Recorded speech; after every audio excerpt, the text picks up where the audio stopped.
You just go into a farmer's market and go mental. I mean, like I've seen those documentaries on YouTube. Don't do that. Don't go crazy. There's a YouTube channel. Oh, Farmer's Market. Mental Farmer's Market.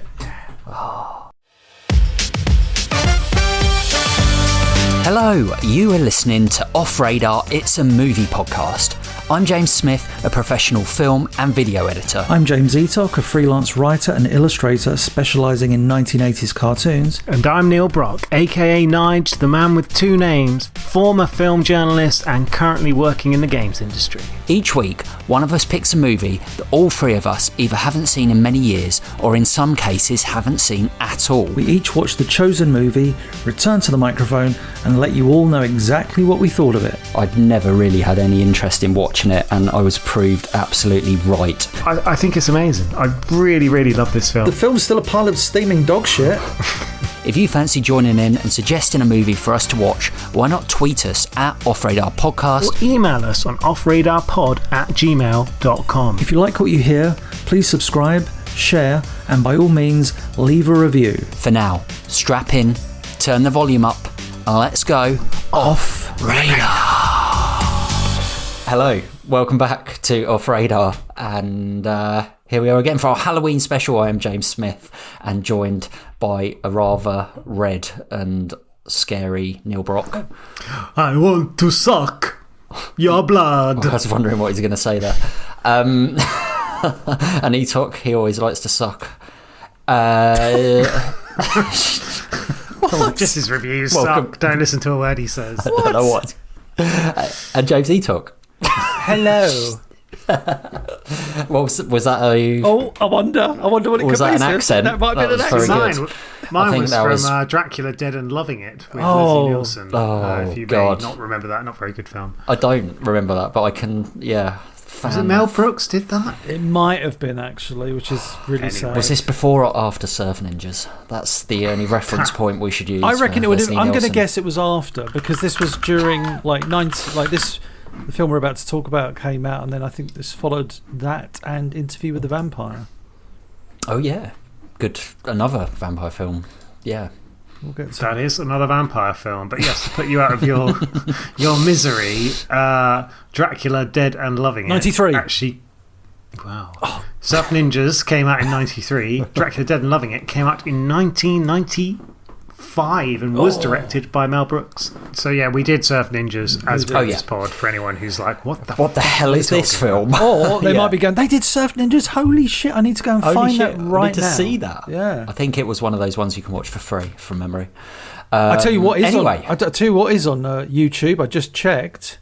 Go on. This movie we're about to do. Someone's uploaded it. Okay. I'm not joking. It's there. There you go. I actually bought it from Music Magpie for £1.50 on DVD. Bless you. And even watched the DVD extras today, which what a treat. Was quite interesting watching a documentary from 1992. I bet there's some good stuff on there. And then it was like one of the features was biographies, and then you click on I don't know, Keanu Reeves, and it's like at that point it was pretty much nothing. He was in Bill and Ted. Bogus. I don't think Bogus Parenthood. Bogus Journey hadn't even come out yet. I don't think. Yeah, Parenthood. Yeah, that was Point Break. Pre or post? Yeah, that was 80 or 1990. I would say Point Break is 94. No, 91. 91. Yeah, so he was in Point Break. Literally, the start of this podcast is us just trying to guess years of movies. Yeah, I was just wondering. And I was like, But yeah, like you say, so if this has been uploaded, this is Bram Stoker's Dracula, and it came out in 1992. This one, so recommended. Who recommended this? Friend of the pod, friend of us, good friend of us. Better be. Mark Fairless. Oh, is it the Fair Monster? Did he? He recommended that we watch this film. Has he given us a review? I'd like to know. He has. So I will read that out. At the end? At the end. I can't wait to hear that. No, I'll do it at the beginning. No, don't do it at the beginning. I guess starting off though, had we seen this film before watching it for this very podcast? Eatock? No. What? Yeah. Wow. I reckon. Here's the thing. I reckon I'd seen bits and pieces. I swear you've talked about it before, but yeah. No, I Interesting. reckon I've seen bits and pieces over the years, but not enough to say I've seen the entire movie. Like A couple of fangs here, yeah, a cloak bit of fangs there, a bit of Keanu Reeves there, here and there. Keanu Reeves. But like sounds like bits, a Family Guy character. but bits and pieces. But the point is, like, sorry, not to the point. To the point where I was thinking to myself, "Oh, I'm going to watch that film with." This is literally what my I was like. Gary Oldman's in it. Brad Pitt's in it. I think Tom Cruise is in it. Yeah, you've mixed I've mixed two films there. When did we're going to do a year. I think it was like 93. It was around this time. Right? Yeah, it was very soon after. Because I was like, I thought to myself, oh, this is the one with 94. the Annie Lennox theme song, and it's like, no, that was once this movie got going, I was like, oh, so, this is slightly different. Well, I'll jump off of your back. Oh, get off it, Smith. Because I had never seen this either before this very podcast. I don't even think I've seen bits of it. It's just one of those ones I've never watched. And Nige? I reckon I watched this when I was like 13 or like 14, like really young. Like that explains a lot. Ago. Cheers, mate. I don't know whether it was on like TV. Maybe it was someone's like video. It was just one of those films that I just quite liked. Horror films when I was younger, and obviously Dracula is like the horror film, I guess, in terms of like even when you're young and you're growing up. I remember being fascinated. There was like children's books. There was like a group of vampires that lived in a house, and it was always just something I was really interested in, like Frankenstein, the classic, almost like what do they tried to do those, like reinvent those films. I think we discussed it briefly before. Universal, like the Mummy and the creature from the Black Lagoon and all that stuff. And Dracula is just one of those. So yeah, I watched it years ago. I hadn't seen it for quite a long time, and I watched it probably only about 6 months or a year ago, actually. So it was quite recently. So obviously, when you said to watch it again, I was like, oh, okay, yeah, I hadn't seen that long ago. So yeah, but I was interested to revisit it, especially considering there's been quite a lot of almost like homages or films very much along the similar lines that have been released since, including Nosferatu, which came out quite recently with Nicholas Hoult, 2024, and Johnny Depp's daughter in it as well. Oh really? Wow, okay. Oh, wow. And that's we talked about it briefly on the Barbarian one. Bill Skarsgård is in that, isn't he? Nosferatu. Yes, playing Nosferatu, in fact. Did he play Nosferatu? Yes, Count Orlok. Interestingly, Count Dracula. I did study the original Nosferatu, the 1922, I think it was, in film studies. So I kind of know the story that we're about to go into. And you're right, it is something that has been done many times. I was going to say, like, I remember like reading comic books in animation of the 80s. There's always been like a Dracula story in there's a Dracula story in Transformers, a Dracula story in He-Man, Dracula story in Ghostbusters, of course. I remember in Scooby-Doo. Oh, of course there is. Yeah, like come on, like the Scooby-Doo. Same with the Mummy. Dracula. And they always kind of toe that line of they the writers of those shows, cartoons, comic books, whatever. They're always kind of, well, we know where the origin is of the actual story, so they're always kind of paying homage to it, as it were. It was to do with like tomato ketchup. I'll get it. That was it, wasn't it? Count Dracula. Dracula, yes, of course. That was, I mean, that was great. Me and Smith didn't we do that? We did that on DVD, Smith, because we watched insert end credits. All again. Insert end credits music here, roughly about here, Smith. If you're feeling all you kind of could be your man up with Dracula. If your knees go and your teeth go, maybe you'll bump into Dracula. Obviously, you've got this film, which is Bram Stoker's Dracula. You've got Nosferatu, which was, I believe, and I don't remember, you probably know better than I do, Smith, I believe they made Nosferatu because they couldn't like get the rights to do Dracula, so kind of made up a story that was basically Dracula under a different name. And then in 2000, they did a film called Shadow of the Vampire with William Dafoe, John Malkovich. I remember that. The story of making Nosferatu in like the 1930s. Apart from, it turns out the person they cast as Nosferatu is actually a real vampire. That's right. It's actually it's a really interesting film, but it's quite interesting because William Dafoe's in that and he's in Nosferatu, and Carrie Ells is in Bram Stoker's Dracula. and he's also in Shadow of a Vampire. So there's kind of another there is a strange link crossover between those films. Yeah. Oh, interesting. I mean, so for anyone who might not know, the original novel of, written by Bram Stoker, Dracula, came out in 1897. So this is such an old bit of text and literature, and like you say, so many variations of it over the years, and it continues to get made even now. And I think it did go through a big stage of it around this time, just the vampire story in general. Directed by Francis Ford Coppola, who you might have recognised. He's done a few films, hasn't he? Done a couple of classics, Godfather and Apocalypse Now jump to mind. Written by, obviously it's kind of adapted from, the original story, so it is the original story being told here, as it suggests in the title, but written by James V. Hurt, who I looked up, and really surprisingly, he also wrote Hook and Muppets Treasure Island. Oh, wow. Oh, yeah. And he also, not just those, Smith, you've missed out some other gems. They were just the two Contact classics. as well, with Jodie Foster. The one with the big satellite. Sahara with old McConaughey. And I saw that at the cinema.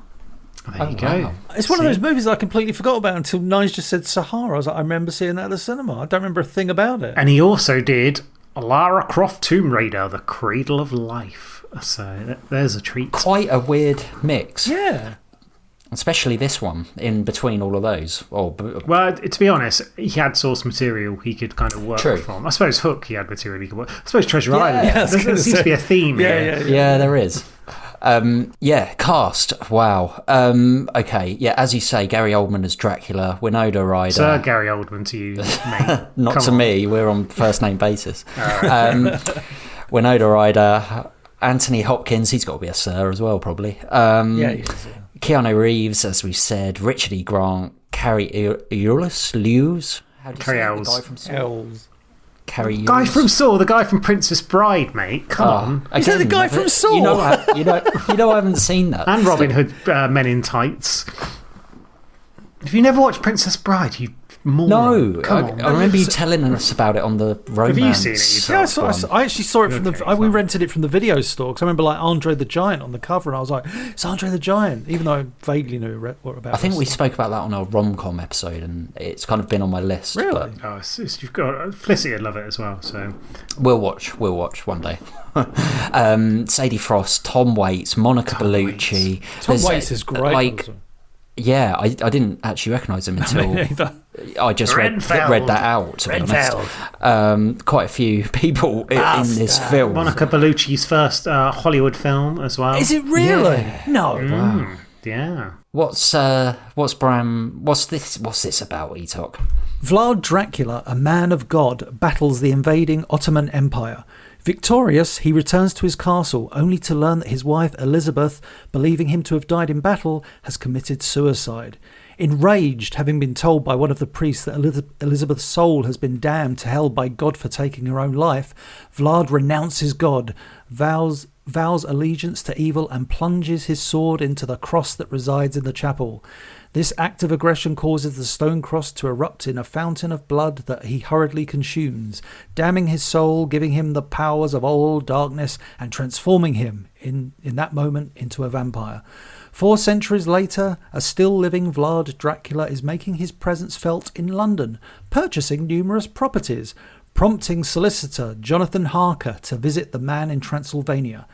Initially nothing more than a business meeting, soon takes a far darker turn when Vlad notices a photo of Jonathan's wife, who bears a shocking resemblance to his departed wife Elizabeth.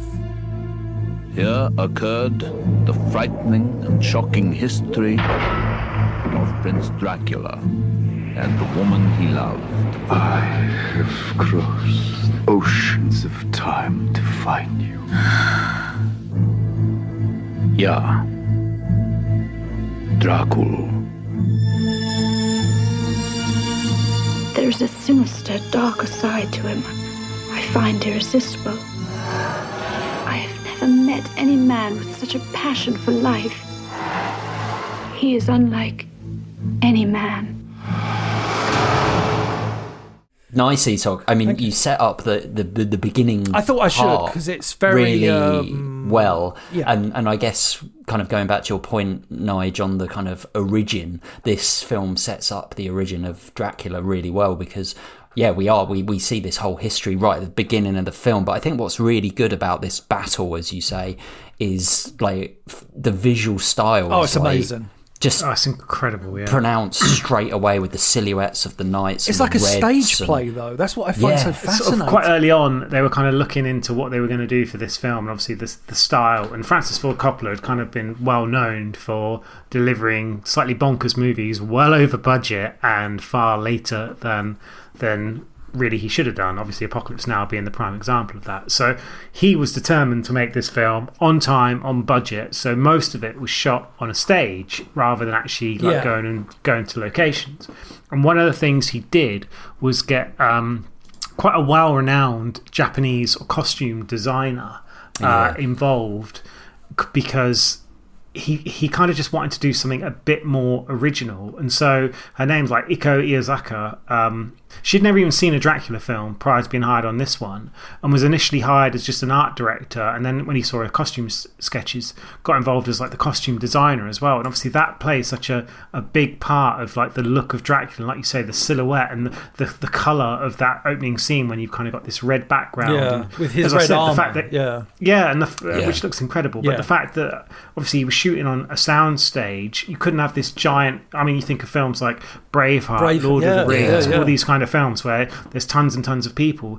He manages to get this impression of this like incredible gory and violent war with tons of people, with almost like silhouettes doing like dancing on the screen. And like you say, it's like almost like Madame Butterfly or something like that. This kind of style of theatre, and I wonder how much of her influence and her background played into that.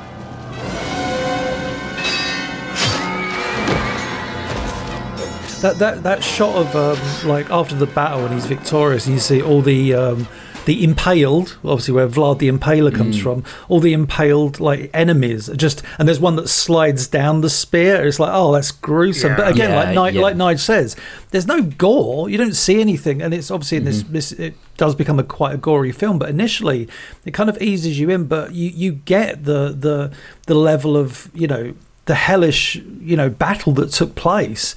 And even prior to that, I love like Hopkins' narration at the beginning, and him, leaving to go out into battle with Winona Ryder playing Elizabeth, saying like, don't leave, and he's like, the narration is, but he knew he had to fight for. I guess he was fighting for Christianity. Well, he was obviously a man of God, so yeah.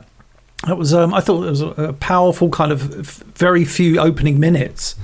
Exactly, and it doesn't, nowadays I can imagine like that prelude going on for 25 minutes. Like way too. But, actually... Zack Snyder slow-mo. Yeah, and like being epic and that. But actually, like you say, 2 or 3 minutes, it sets up this whole story beautifully, because straight away... like this character Dracula, it gives it this backstory of him and his wife. It gives him, so it doesn't just like make him out to be this demon. No, exactly. He's come from like a human sense, and it's all through love that that he then becomes like Dracula as we know him. Well, it's like I love the idea, and I've said this like probably in other previous shows we've done, especially in modern day films or modern day entertainment. I prefer the villains just to be villains. I don't think these days every villain has to have a backstory, has to have like a grey area. It's like sometimes I just like my villains to be villain. Why is this person bad?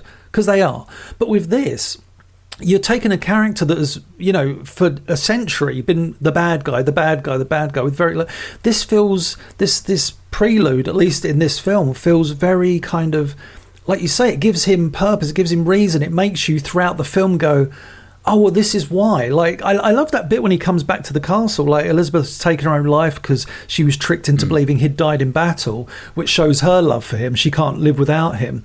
And he comes back, and then all it takes is, like, you can tell he's on the edge. And then one of the priests just says, like, her soul is damned to hell. And he's like, I made, obviously he's speaking in Transylvanian. What would it? Sorry. Yeah, Romanian. Romanian, yes, of course, yes. And he renounces God, and that scene is he's so good. I mean, that's where you go like, oh yeah, it's Gary Oldman. And I don't mean you're watching it going, that's Gary Oldman. It's just I think that's the thing. You with Gary Oldman, like, I mean, we could probably get onto his performance even later because it kind of gets better and better as the film goes on. But he is one of those actors that is so immersed in a role that you kind of just forget it's Gary Oldman, especially when you hear him interviewed and stuff. Especially in this one. He's such a chameleon as well, in terms of his performances. But in this one, that opening where he just plunges the sword in and just drinks the blood, and then you see, I like the fact they don't show him go through any kind of transformation. He just roars and descends out of frame. He's like, "Wah!" and descends out of frame, and then the title just comes up, Dracula. You're like, okay, I guess this is the movie.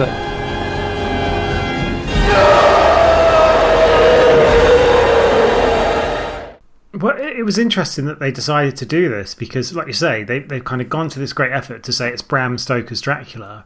And in the original Bram Stoker's Dracula book, there's no association between Mina and Dracula. Like, there's no past life love. Right. All that was done in like a 70s Dracula films, in like a TV show, was kind of twisted in that way. So kind of Francis Ford Coppola or the scriptwriter or both of them kind of made this conscious decision to bring this kind of love aspect to it and this connection aspect, which obviously then powers kind of the rest of the story along and gives it that added kind of connection. And it's really interesting they kind of made that choice to go in that direction because, like you said, that first scene is incredibly impactful, and we'd kind of got used to the story of Dracula. Just like the baddie in the castle.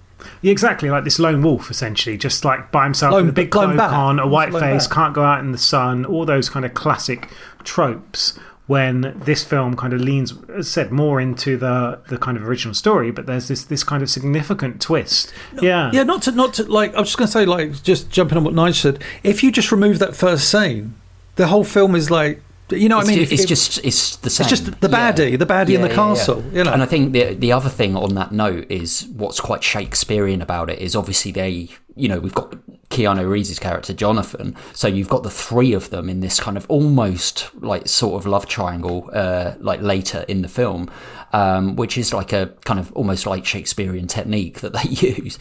But did you notice as well, like when they're in the church with the three priests, it's Anthony Hopkins is the main one. That's right, so who at the then start comes back. And the other two is Keanu Reeves. No way! And then there's another one as well. This one is Keanu Reeves in the first scene. I swear, I'm almost certain that he's one of the priests. All three of them are the people who are part of that group later on. I was going to say one thing, like the first shot after the title card, we see like.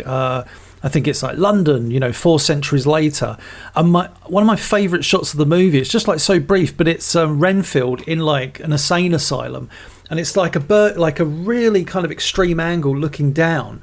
And he's clearly he's like master, he's talking and stuff. But the angle is amazing. And it's so captivating. It's almost like some of the angles in those scenes, they're almost like GoPro-ish before GoPro existed. I know it sounds crazy, but that's exactly what it is. Because it's like in the corner of a CCTV. Almost like a fisheye lens. Yeah, but you're right. They use that kind of effect a lot in this film. But it's so always done for kind of like a supernatural reason. Like they could have had like a wide shot of him just being like blah blah, or a close up. But to have that, it's like this guy's troubled. Why? And then we find out in the next scene it's because he was the previous man that had visited Count Dracula to talk about Dracula buying up property, which made me laugh when I was watching this film. It's such a weird thing. I just suddenly thought to myself, Dracula's doing a Lex Luthor here. What does Lex Luthor do in his movies?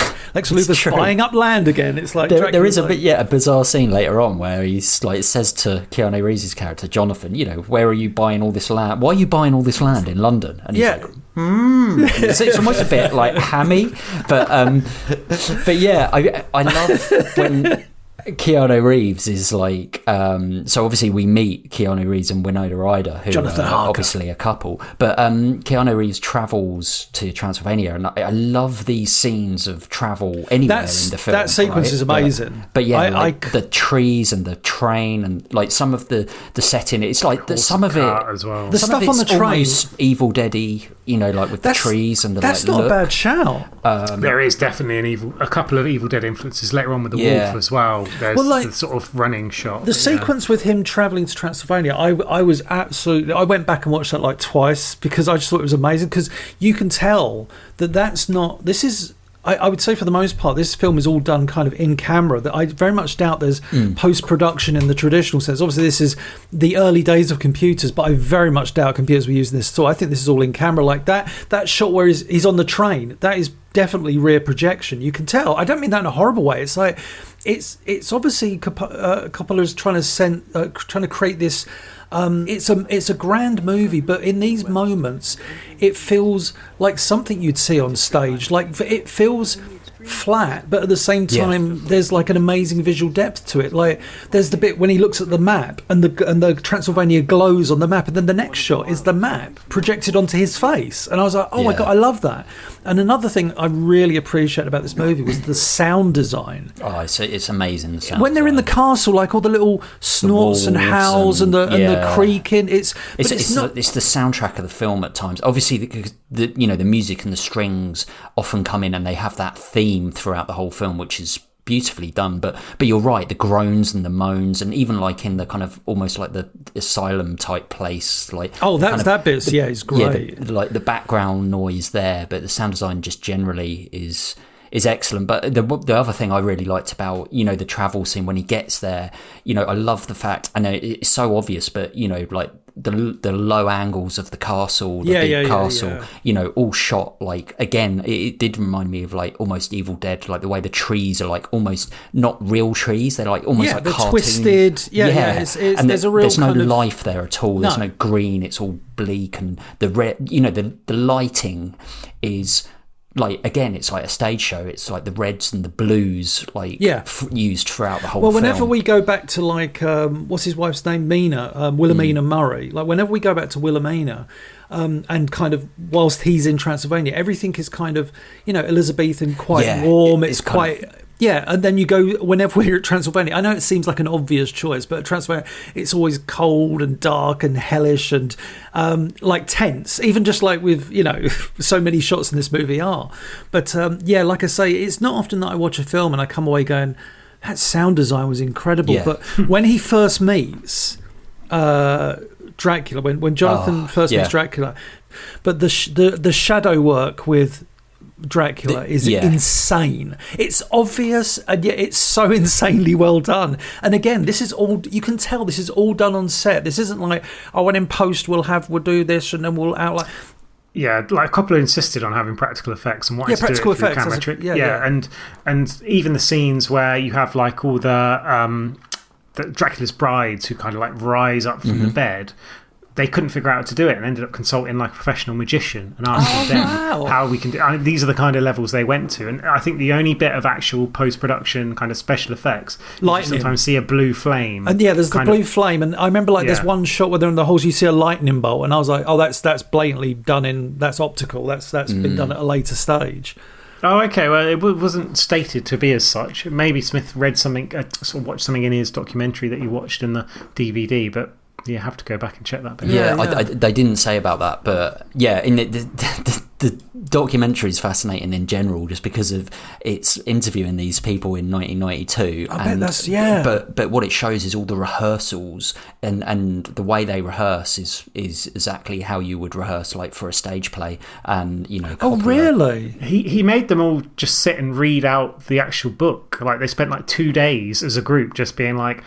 I don't know whether it was like, Anthony Hopkins, it's your turn to read now, like in school. Oh, Davey, it's your turn to read. Or whether it was just like they all had to do... I don't know how they did it, but again, to spend 2 days just getting that close to that source material, it just showed kind of the passion of the project. Dedication. Really. But I think you're right. The shadows, I mean, it's almost on the edge of... It's not funny, but it almost is, because the way the shadow is almost like... touching Jonathan, but Dracula's not in the room or whatever. It's really well done. I really love. There's one of my favourites when he sees the photo and he's like, "Do you believe in destiny?" or something like that. And then he reaches for the photo, but the shadow knocks over the photo first, or like it knocks over like I think an ink pot or something. It's a little pot of ink, and it's the shadow that knocks it over. And I was like, it's so cool. But again, practical and like later in the film, not to jump ahead, but when you get the shadows when they enter like Lucy's room and all the roses die, and you think like, how was that shot done? Because you've had to shoot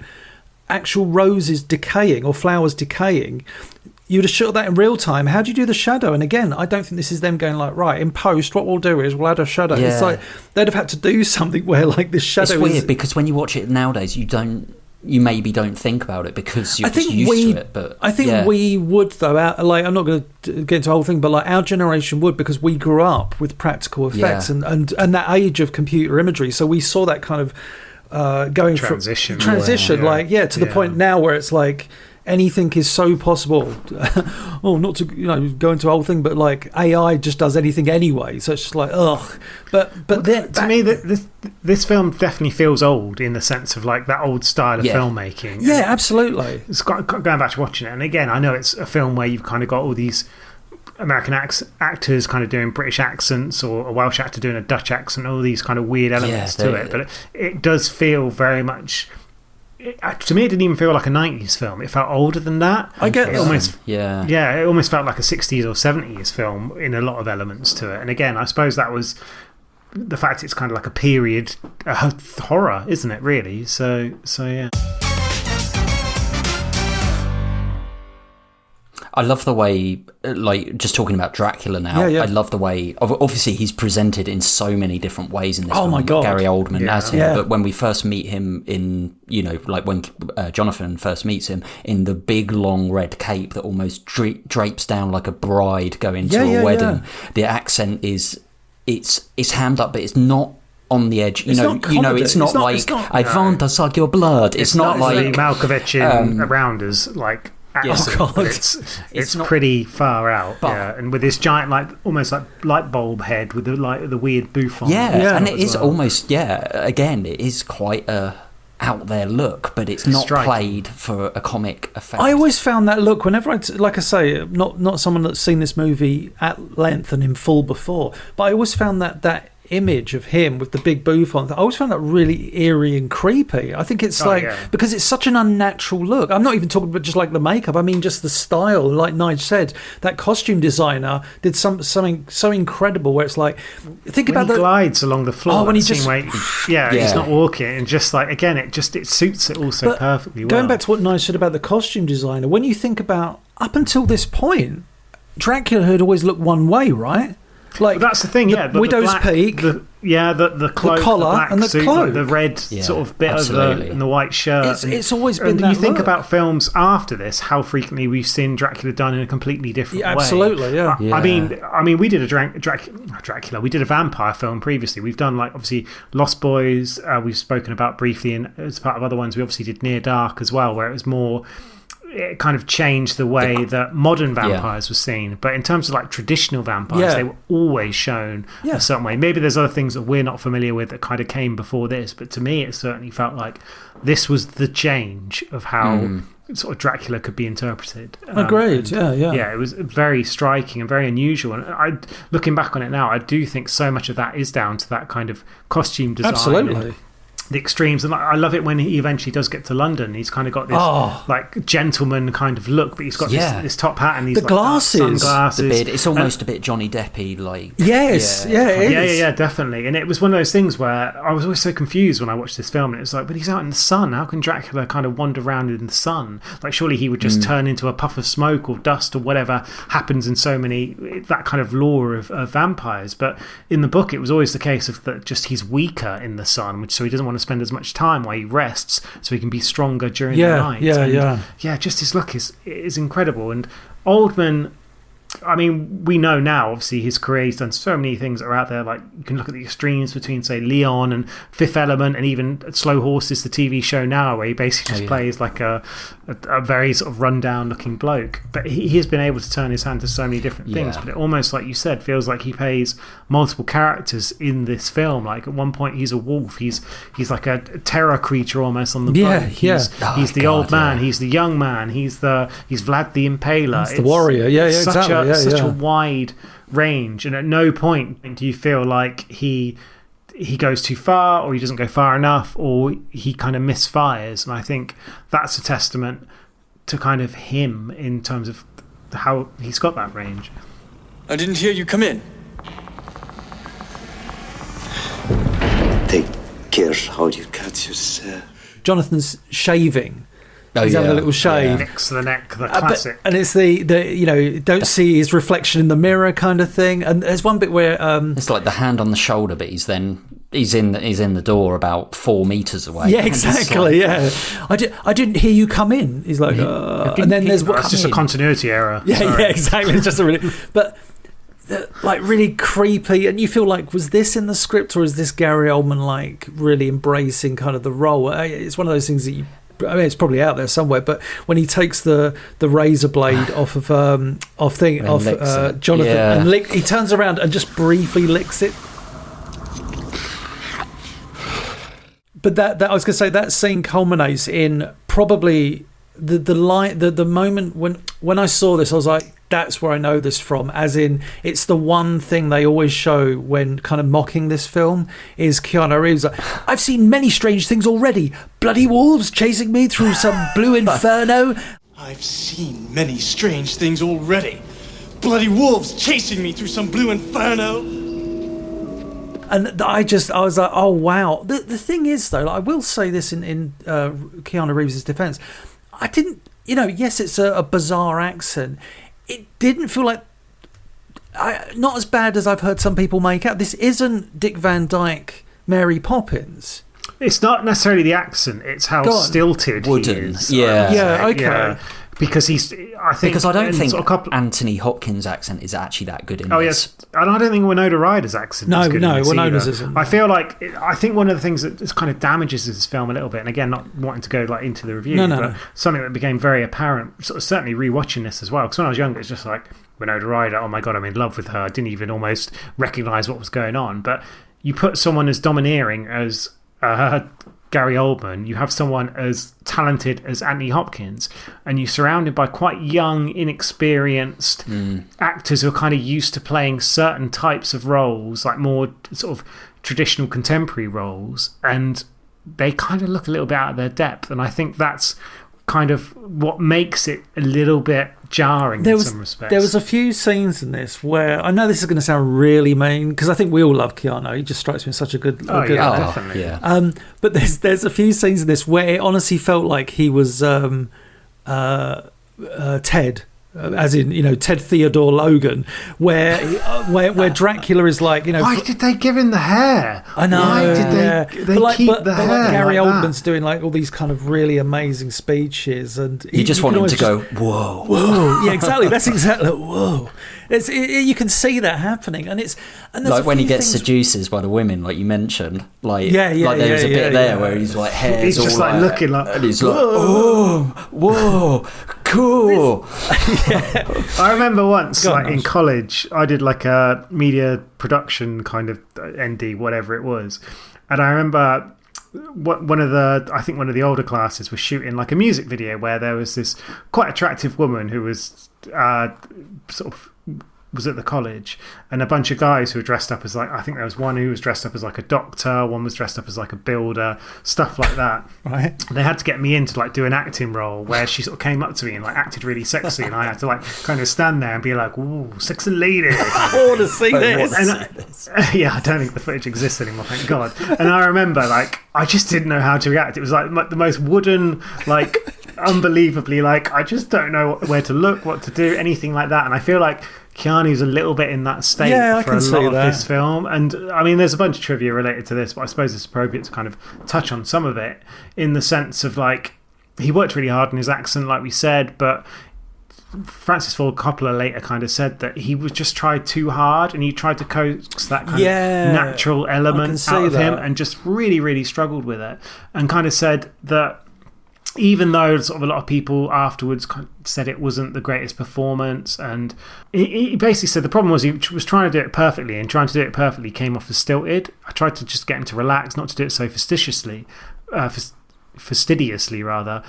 So maybe I wasn't as critical of him, but that's because I like him personally so much, and to this day, like, he's still a prince in his eyes. So I feel like his performance is better later in the film than at the beginning. Yeah, agreed. But maybe that's because he's not where he with his talcum powder ridden hair. Yeah. But maybe it's because he's not in it that much, and actually your attention is diverted to this beast. I want to jump onto this bit where you just said, Smith.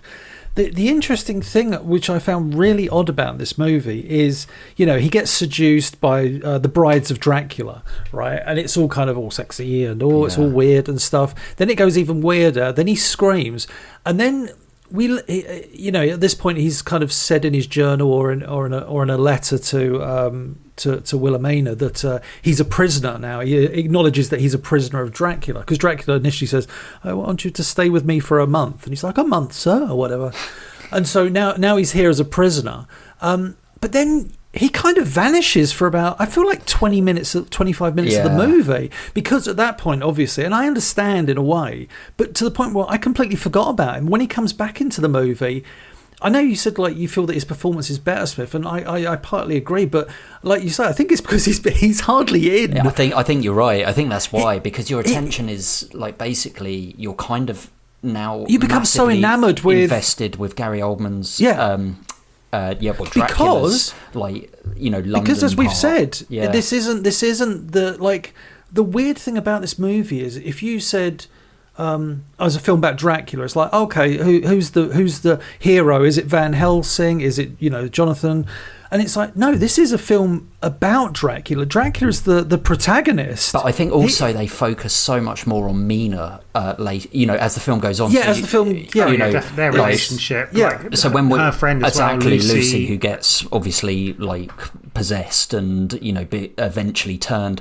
But yeah, I think he takes out his frustration at the fact Mina is with Jonathan out on her loved ones, essentially. Yeah. So, but yeah, Mina, we start to see it through Mina's eyes rather than Jonathan's. Whereas at the beginning of the film, it is really interesting though you say that. Yeah, they do focus in on Jonathan is the one we go on the journey with him. He is the one we're hearing the diary of, and then it's like, no, we're not anymore. That's just the way of being introduced. Do you fancy sending us a film to review, or letting us know your thoughts on a film that we have discussed? All of your comments will be read out in our end of season leaderboard episode. Email us on offradarpod@gmail.com, tweet us at offradarpodcast, message us on Facebook. All links and info in the description down below. Do it! Do it! So talking about Lucy a little bit, I love the way that she is presented as like this. Well, she's like so different to Mina. Energetic. I think it's fair to say. Yeah, like a flirt, a prick tease, and she's like going around with these three men, and then obviously, all right. But then when she obviously gets seduced, is that the right word? By the wolf. Yeah. Which at first. Ravaged, I think. Ravaged, it's probably a better word. But she kind of gets seduced by Dracula slowly, and then all of a sudden it's like, and then Mina's like, oh, you're just sleepwalking again. It's a classic thing though, isn't it, with the windows? That's used in so many Dracula films where the windows are open, the wind's blowing, and then Lucy goes out, or later in the film, or Mark Fairless comes flying in through the window. Like her character's great because we kind of see this slow transformation with her, and that's done really well because she acts really well for someone I didn't really recognize, but like some of the transitions we get as well around this point. So there are, I think we said it, there's 2 bite marks on her, and then it zooms in into Wolf's eyes, or you get a close up of someone's eye and it goes into a glass, or later on where she gets killed, her head gets chopped off, and then it's like the beef being cut. It's like some brilliant like editing and choices of like cinematography which ham it up to a point, but like the stylistic choice of doing those things like really adds to that atmosphere. And I thought an amazing moment is when Dracula first arrives in London, and it's shot like it's the documentary-ish almost stuff. like a cine film from an old black and white reel. I'm sure they probably used that camera because that's not something you can replicate with technology back then. Like, so I reckon they shot it with one of those old timey cameras, and they do almost like a crane shot, and then you see Gary Oldman kind of come into shot, and as the moments pass, then it becomes more, I guess, traditional filmmaking. And when he sees Mina across the street, gliding around, he's like, see me. See me. And then, but the way that's shot as well is really interesting. I don't know if you guys, I might have to go back and watch unless I'm misremembering, but like usually with that kind of shot, you'd get like lots of depth with people in the foreground, people in the background, and them, but everything's in focus. It's it's that weird look where everything looks ethereal yet quite flat. And I think that's supposed to be unnerving because he's looking at her from across the street, but everything's presented as kind of like almost like one dimension. It's really strange, but I love that kind of his. This was my favourite part in the movie where he starts his seduction of her, as it were. And initially, she's awesome because she's like, there are plenty of museums in London, sir. She's very dismissive. Yeah, and then she apologises, and like obviously he's charming. It's Gary Oldman in a top hat. You can't refuse that. And he's great. And it's this is where you see, this is where you get a real kind of. Your kind of soul watching this movie is torn because you're like, he's a baddie, but also this is a guy who like he's trying to find his love again. This is his love that he lost so tragically caused him to go to the dark side, and yet he has another opportunity. Granted, it's a bit of a stretch to say that, but you see him in this moment, and it's just like, this is just a guy in love. He's messed up, and he's evil, and in that kind of thing. He's cursed by hell, devils, and everything. But it's and even in these moments, he holds back as well from he almost bites. He almost bites her, and then he tenderly stops. kisses her pulsating. Winona Ryder's vein is like it's almost like famous on her forehead. I love the way they use that. It's almost like Tom Cruise's vein. And I'd never realised either of those people had famous. I imagine there's a Twitter account for Tom Cruise's vein. Surely, there's not. Are they related to Billy Vane? Yes, Billy Vane. But like the way he tenderly kisses that, but like you say, it's like he's torn, and as an audience you're like, oh man, because like at some point he will kind of almost have to like bite her. I think in this scene where they spend time together I feel like it's a good 10 minutes of them kind of in London, and then they go to almost like Trocadero, and they go and I tell you what, Nige, it is though, because they go to the cinema, they see like some porno film or something that's going on. But it's but I think and they go get Five Guys. in that moment though, you realise that I think that's where the film transitions into Hammer horror home the point that this is a love story. I think there's the beginnings of it at the start, but then it's like, evil man in Transylvania. Then he gets to London, you're like, oh hang on, this is a different, almost like a chapter of the movie. Now it's all about this guy trying to win some woman's love. And it's not like I'm biting her, because often with Dracula in media, it's always like, oh, he bites because he needs to feed and be alive. But with her, this is like, I want to be with her forever. And it's like, oh, it's kind of sweet, In the meantime, we get Jonathan escaping with no energy and kind of falling down a ledge and into like blue water and rain and like the helplessness of him being so far away, but obviously coming back to his love. I still like that they have his character like in this film. They could have killed him off basically, but they don't. They choose to use him as that kind of her conscious of like, oh God, like she doesn't love him, but he's keeping her kind of tethered to reality. There we go. There's Thank you, word. Nige. Lovely Tethered words. to reality. Beautiful. But yeah, like Smith was saying about Jonathan escapes the castle, and then he ends up like in he a convent just somewhere. ends up in a convent, and then like. He requests to get married. Yeah, straight away. Wilhelmina gets That's why not, when you're in a convent. That scene is. I found odd. Like all of a sudden they're like married. But they're getting married. How did she get there? What's going on here? Where's EasyJet? Why didn't I see her travelling on a train for a rickety bridge? My notes for this bit literally say Lucy attacked ? Wolf ? Married Jonathan Mina ? And then I've got Jonathan grey hair ? But then you get Van Helsing. Why does he have grey hair? Is he really scared? Is it like he's being drained of his energies by the witches, so he ages basically. But he still looks very young. When of course he does. When Van Helsing arrives, and this is after, obviously he's there and he tries to rescue Lucy, but she dies. And there's an amazing scene where, like, so she's dead, but obviously she's been bitten, so she's going to be, damned to live forever. And he says to Richard E. Grant, I need to examine the body, and I need to look at Lucy. And Richard E. Grant goes, an autopsy? And he goes, no, I just want to cut off her head and take out her heart. Yeah. It's amazing. Like, even in this horror film, there's like a few little moments of comedy. It is like the way it's done. But they go to her crypt and they move the thing, and the body's not in there, and then she appears. It's brilliant. Yes, with the baby in another outstanding outfit. The as baby, well, I must say. the Great outfit, costume. the white and the makeup. face. Yeah, a polar opposite to what she was looking like earlier in the film. When Van Helsing gets the cross out, and she the cross, and they do the old, it's basic filmmaking, like they shoot it backwards, but she reverses back into the crypt. But I really like the way that was done, because that kind of, it adds that kind of eerie look to it when you film something backwards. Even, shuts the eyes, right? It opens the eyes, shut the eyes. Shut the eyes. Yeah. As they say in Evil Dead 2, that's the worst reverse acting I ever saw. But yeah, it is well done. And I mean, like, some of I guess what we haven't really talked about is some of the violence in this from this point onwards. Almost, it's actually pretty gory, isn't it? And, it's pretty brutal, yeah. Like they hold off, like at the beginning, like you say, with the silhouettes and stuff. But yeah, when we see her head being chopped off.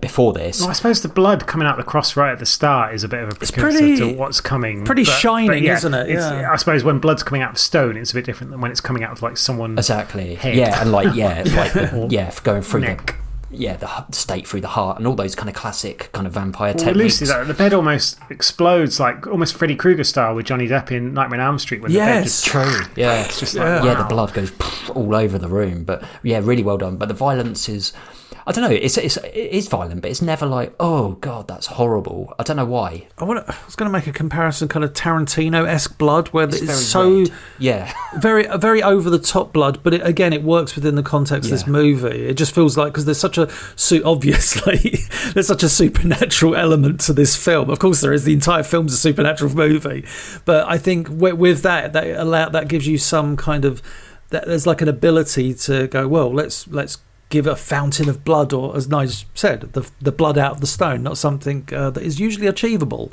But for this movie, it works perfectly, and I think so does the level of blood. But like you say, it's not gore that makes you go, oh no. Something I'd seen. Well, it depends how prude you are, but yes.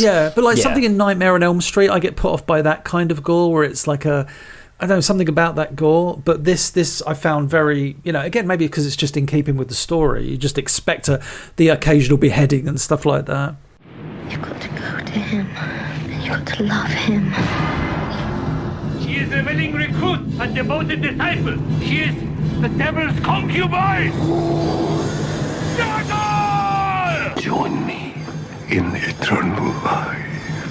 Your salvation is this destruction.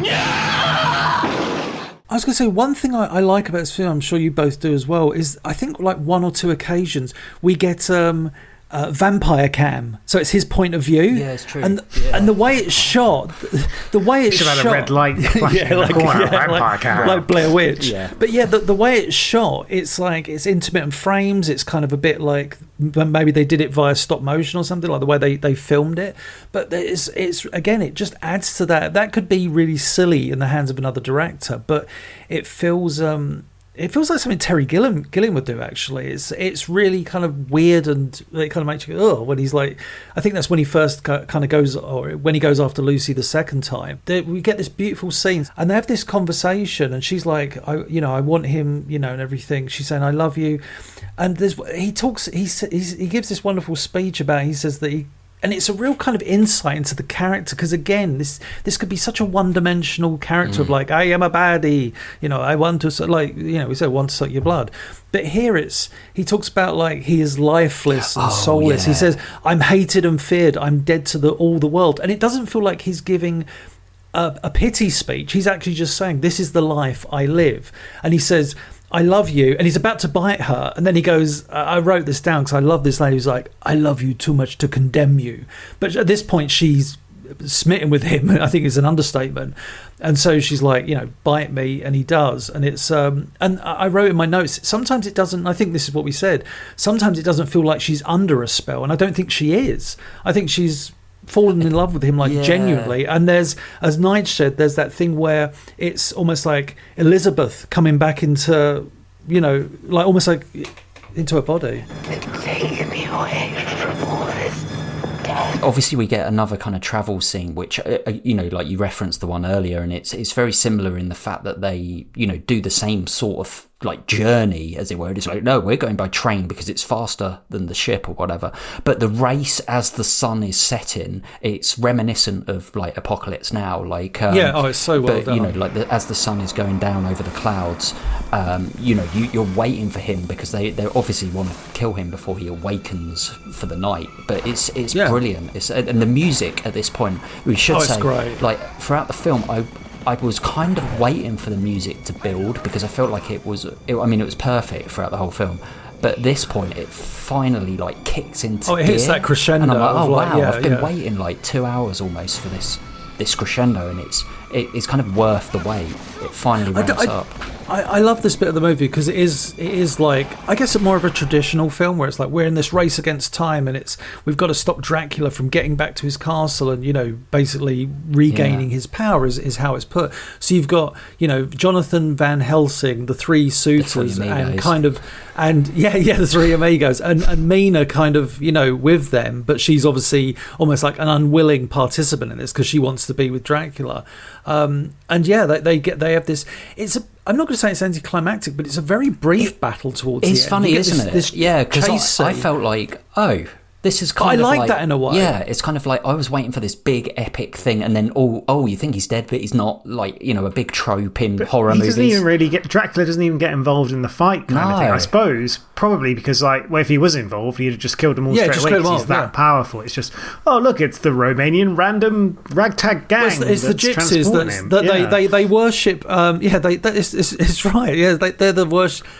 They are. They're the gypsies that work. It's almost like a Bond film, and that's his like little gang of like, just send the Expendables, and you got Austin Powers being my henchman. Yeah, I love the fact that at this point though, Jonathan has this real dilemma because he lets her go with Dracula. Well, yeah, like the sun sets, and you're like, oh crap, and he jumps out of his box, and Jonathan like slices his throat, so he gets like this death blow.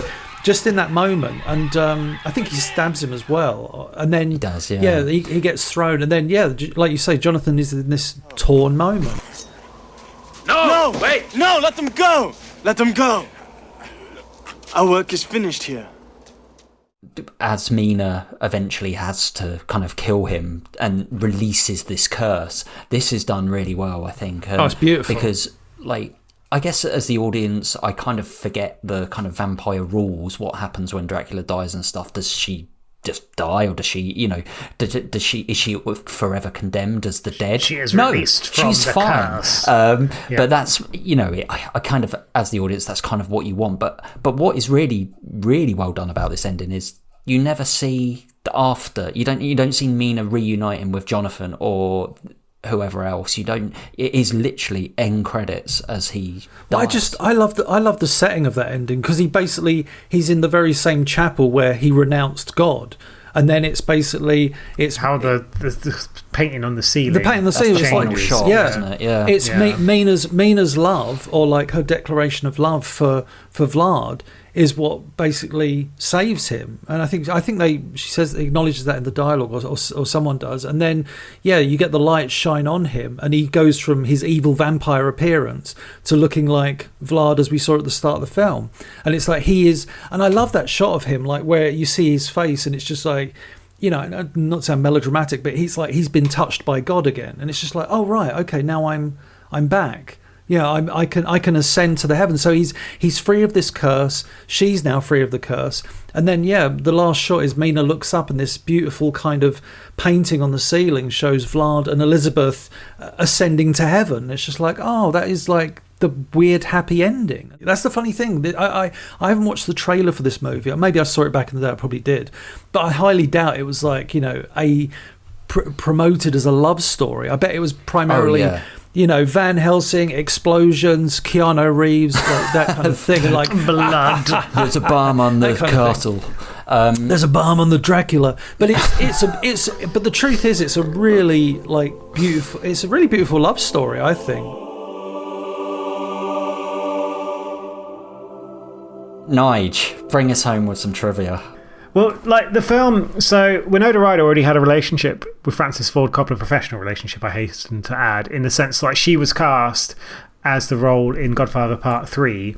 But his daughter. Yes, Sophia. But she had to pull out of it for exhaustion. Sofia Coppola ended up doing it. So as she was leaving the film, Godfather Part 3, because they still wanted to work together, they were discussing doing an adaptation of Jack Kerouac's On the Road, and on her way out she mentioned the script for Dracula, which she'd sort of come across, and so that was the reason why she wanted to do it. She said she was really attracted to it because it was a very emotional love story, like we've just been discussing, and that according to Winona Ryder, Mina was essentially like a woman in the late 1800s with a lot of repressed sexuality, which is something that really kind of attracted her to that. She kind of felt that very, very strongly. And then similarly with Gary Oldman, when he first read the script, he decided it'd be worth doing the movie just so he could feel what it would be like to say to someone, I've crossed oceans of time to find you. It was just that one line that got him really sucked into doing it. But yeah, with Coppola, he sort of came up with a bunch of really creative stuff. We kind of mentioned loads of stuff. The presence of being in a vampire, the laws of physics don't work correctly, which is why the shadows often independently of the figures casting them, why rats run across the ceiling upside down, whilst liquid's kind of dripping everywhere. And there's the scene that we mentioned about the sort of the razor blade. Even with that, to create this feeling of growing claustrophobia, they kind of made the walls move inward whilst he was doing it, which is something I didn't really clock, but obviously you certainly get that kind of feeling. So yeah, it was really interesting that he kind of took those approaches. And obviously Gary Oldman, being the consummate professional he is, he went really far to prepare for the role. He distanced himself from the rest of the cast to increase that character's alienation from them. The first time he met them on set was during rehearsals and never saw them afterwards. Started drinking blood. Started drinking blood. Well, you say that, he actually slept in a coffin. No, of course. Despite his occasional discomfort in makeup effects, he creatively contributed to when he transformed to all the various monstrous forms. He was invested. And him and Winona got on really well initially, but then actually fell out.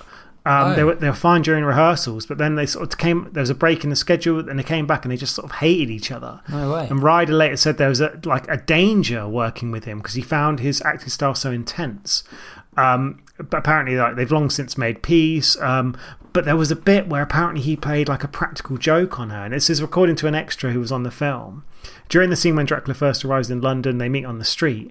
There was a lot of difficulty from Coppola trying to get Winona Ryder to have the appropriate response to seeing him, and so he grabbed an aubergine off this cart in the street and held it behind his back while she was across the street, then flashed it in front of his groin and started making some suggestive gestures to her, which got the reaction that he was looking for at Coppola. But then she fell out with him and barely spoke to him again afterwards outside of the filming. That one joke obviously made her feel so bad. There was a stormy relationship, and she later kind of said she was going through a lot. It was almost like teen drama, but But yeah, it's really strange that one thing could have such an influence on the film.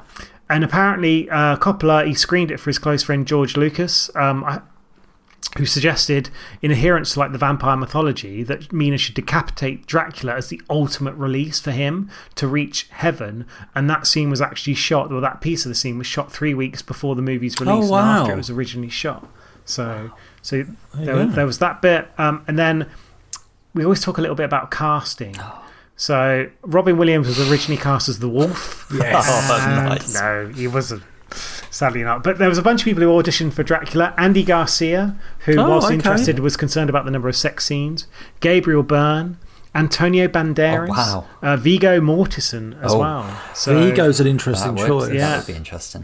Banderas obviously went back and played Armand in Interview with the Vampire. So The Vampire Chronicles in 1994. So for the role of Jonathan Harker, the studio wanted someone who was a heartthrob, and Coppola kind of agreed. It was something he later regretted, that he kind of went down that route of getting someone in to kind of bring a younger audience. And originally, like, Charlie Sheen auditioned, and Coppola actually wanted Johnny Depp, but the studio wanted someone more mainstream, which is why they ended up with none other than Keanu. And then for the role of Mina as well, Drew Barrymore was considered at one point. It's a real like 90s goldmine here. Yeah, I was going to say, I did mention earlier that this film was all shot on sound stages and like the classic way it was done, except one scene, the scene where Mina and Harker get married. It was reshot down at the LA Greek Orthodox Church. They filmed the entire ceremony with a genuine Roman Orthodox minister, and realised afterwards, and this is probably the most famous bit of trivia from this film,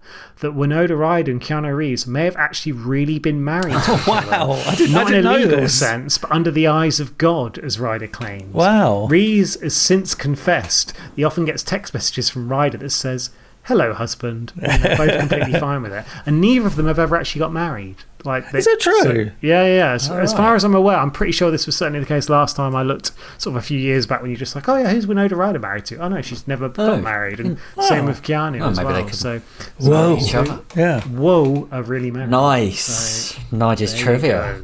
Beautifully said. So obviously, as I say, Mark Fairless recommended this film. Oh God! Shall we begin with Mark?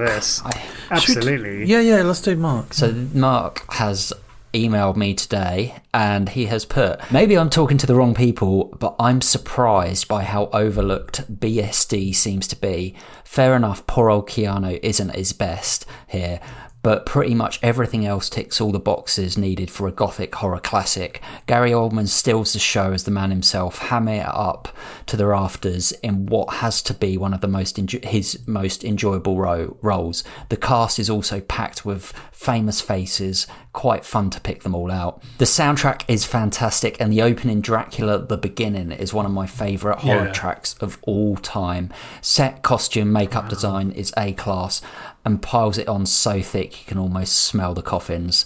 The kids all bang on about Robert Eggers' Nosferatu.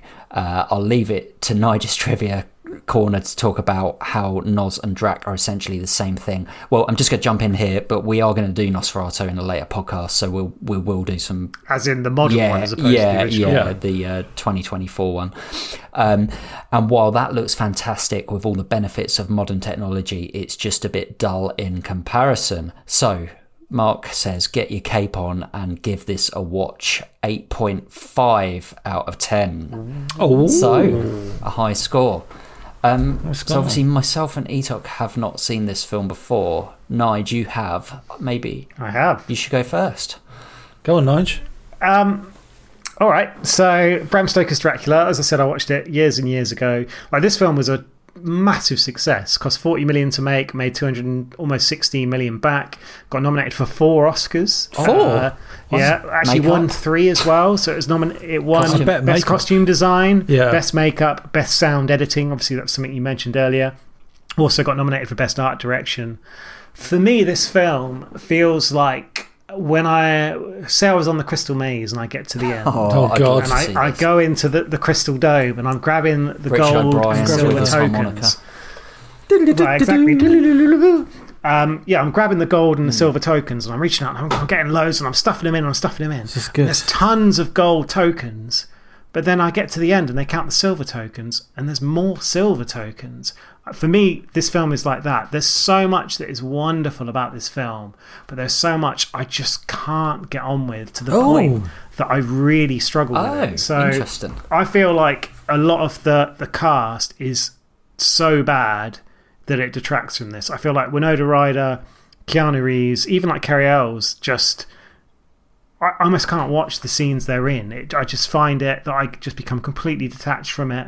And whilst the style is incredible, Oldman's incredible, Hopkins is really, really strong. I love Tom Waits as well. I love the style of the film, the look of the film. I just get quite bored watching this film. I don't feel much for the love story. I don't really... It doesn't resonate with me. It doesn't connect with me. The ending, it's the early twist. The ending, like you said, it just feels so like, oh, they're riding on horses and oh, he stabs them, and it just feels like it's almost like it feels like a, I don't know, a stage fight in a playground kind of thing. It just doesn't really work for me at all. And I think that's part of that is down to the fact it was all shot on a stage, and while some of it looks amazing, you can still feel that it's kind of a stage. And I know like Fairless is going to be like, no, Nige, you're completely wrong. And like I said, I went and watched this back 6 months ago, a year ago, and then, as per usual, I did my IMDb rating then. I gave it a 4. Wow. When I watched it then. So obviously I went, when you said I had to watch it again, I was like, oh, Jesus Christ, I can't believe I've got to go and watch this again, considering that's what I thought of it. And I used to like it when I was a kid. I was amazed when I watched it again how much I struggled with it. And even now, yeah, it just, there's so, like I said, there's so much, so many gold tokens, there's so much to rave about, which I'm sure you two will to an extent. But for me, it's no better than a 5. I'm going to give it 5 out of 10. Wow. Maybe we should have gone Nige last.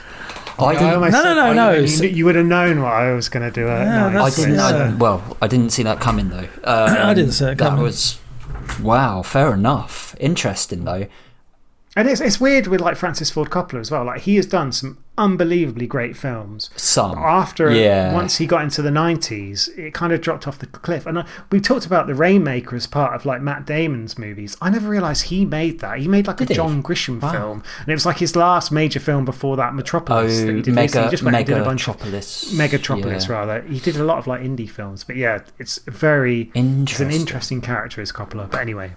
Guys, over to you. What do you two think? Go on, Smith. Yeah, go on. It's really interesting. So before watching this film, I thought the reaction I would have is exactly what Nigel's just said, because I've never been interested in watching this film for kind of the reasons you've just said. I've kind of always thought, it's going to be one of those kind of cult films that everyone calls a classic, but is probably really not. So when I watched it 3 weeks ago, I was pleasantly surprised, to the point where I watched it again today for this podcast. Double watch. Not just because I needed to, but I wanted to. And I was really surprised by the reaction I had to this film. I was the polar opposite. I take your point on the kind of acting thing. I can't really argue with like the Keanu Reeves thing and even the Winona Ryder thing, but because of the kind of hamminess of the film to a point, I kind of forgive it for that, and I don't mind it. I feel like Keanu Reeves is not in it long enough for it to annoy me to that point, but like the telling of this story, I just loved. I loved the love story. I loved the kind of dilemma it puts the audience in. Obviously, visually, I think it's really hard to argue about how incredible it is, and I was captivated by how almost like original take on this telling that I've seen this film so many times. Basically, it felt like before watching this film, but then I felt like I'd never seen it before, and I thought I just really, really enjoyed this film. And I'm not really a fan of kind of like period pieces just in general, like I just kind of feel like I don't have that connection to them, but with this I did. And yeah, so I kind of, totally different to you on this, Nige. So I'm going to go for a 9 out of 10. I'd watch it again. I really enjoyed it. E-Talk. My God, like, I might as well just copy and paste Smith's review, really? word for word. Yeah, again, when this film was recommended, I was like, oh yeah, that movie is probably going to be a bit like boring. And I've never been a bit of a, this is something I should have said earlier, I'm not really a horror fan. Yeah. But, we've talked before about doing horror episodes and stuff, and like, kind of just, could we do something else or whatever? I'm just not really, I've just never been a horror fan. So I had again, like, I'm sadly going to say the same thing as Smith. I thought my review would have been what Nige's review it was. This film opened up and I was like, okay, this is different. We're getting like a bit of a backstory. On the downside, like Nigel's talking about the silver tokens in the crystal maze, like the story I thought is a bit clunky. It does, the pacing seems to, again, I always love my 3-act structure of a movie. That middle act seems to go a little bit wonky until midway through that second act, where you kind of get the Gary Oldman now in London, or Dracula now in London, trying to woo Mina. But it does, like, we forget about Jonathan, and it seems a bit odd. But there's so many. I get Nige's points completely, but the things I thought the strength of this film, like the gold tokens, as it were, are so strong. Like Hopkins and Oldman are just amazing. Like I know you said you weren't too keen on Anthony Hopkins' accent. I didn't have a problem with it at all. And going to what Nige's criticism is, they feel not their acting. Everyone around them, like the younger, I think Nige said this earlier, they do look out of their depths at times. But going to what Smith said, I feel like that kind of acting, that presentation does work within this film. It feels slightly hammy. It feels like it's embracing that kind of stage thing we talk, the way the film starts off.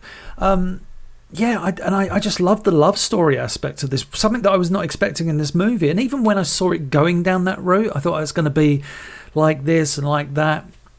But yeah, like it just felt that Dracula in this film, like Smith said, original. It just feels so unique. Like he's a sympathetic protagonist. You're not sure if you like him or you hate him. His actions would suggest one thing, and but his heart is saying something else. What's left of it, I guess. But the second half of the movie is like his love for his deceased wife and the quest for love. I just found it like incredibly moving, and visually, I think it's amazing. Music, it's not often, like I said before, sound mix and music aren't really on top of my list of things, but this really grabbed me, and I was like, wow.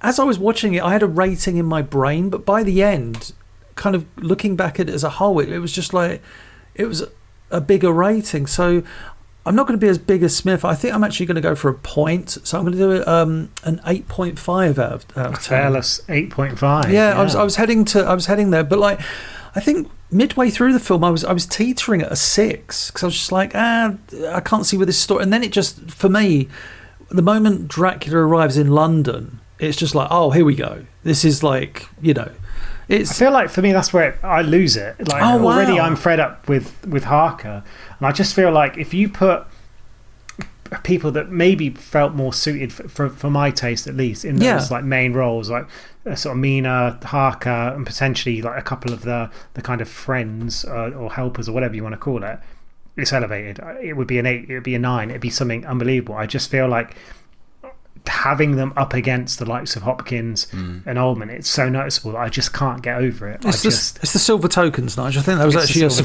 surprisingly good analogy. Yeah, it really was. Thanks, mate. Well, there you go, guys. Bram Stoker's Dracula. Thank you for listening. Where do you sit on this? Are you what end of the spectrum? Are you in the crystal maze? Did you go? Did you go through? Did you grab enough gold tokens, or did you get too many silvers? Perhaps you were flying around it like a little bat. Oh, you know what's going to happen from this point on now? Every review is going to be a bloody Crystal Maze reference. It's like, that's how we're going to rate films now. I give this 7 silver tokens out. I give it a mumsy out of 10. Mumsy. Well, there you go. Anyway, email us on offradarpod@gmail.com. Tweet us at offradarpodcast. Go onto YouTube, check out some of our YouTube shorts, which one of them's doing really well. And we'll speak to you next time on Off Radar. Bye-bye. Write us a note in blood. Did you know you can now subscribe to Off Radar? It's a movie podcast on YouTube. You can watch exclusive trailers and listen to brand new full episodes. All links and info in the description down below. Somebody stop me!